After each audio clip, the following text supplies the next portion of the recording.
منشیات فروشی کے الزام میں گرفتار انمول عرف پنکی کا 3 روزہ جسمانی ریمانڈ منظور کر لیا گیا ہے۔ ڈی آئی جی ساؤتھ نے تفتیش کے لیے ملیر جیل سے تحویل میں لے لیا۔ پنکی کے خلاف تحقیقات کے لیے پولیس کی 2 ٹیمیں تشکیل دے دی گئی ہیں۔ سٹی کورٹ نے منشیات فروشی کے الزام میں گرفتار ملزمہ انمول عرف پنکی کو عدالتی ریمانڈ پر جیل بھیجنے کے کیس کی سماعت ہوئی۔ عدالت نے پروسیکیوشن کی نظر ثانی درخواست پر تحریری حکم نامہ جاری کر دیا۔ عدالت نے ملزمہ کا جسمانی ریمانڈ نہ دینے کا حکم نامہ کالعدم قرار دیا اور اسے 13 سے 15 مئی تک جسمانی ریمانڈ پر پولیس کے حوالے کر دیا۔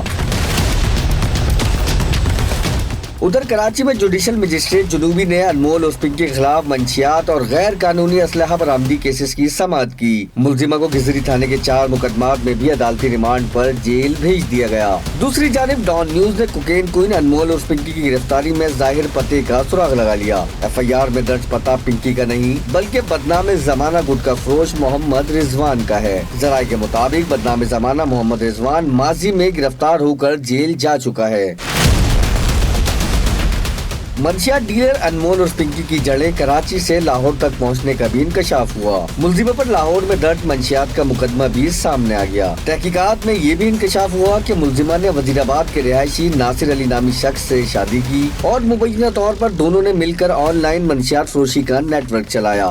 ذرائع کے مطابق ناصر علی ملک سے فرار ہو گیا ہے۔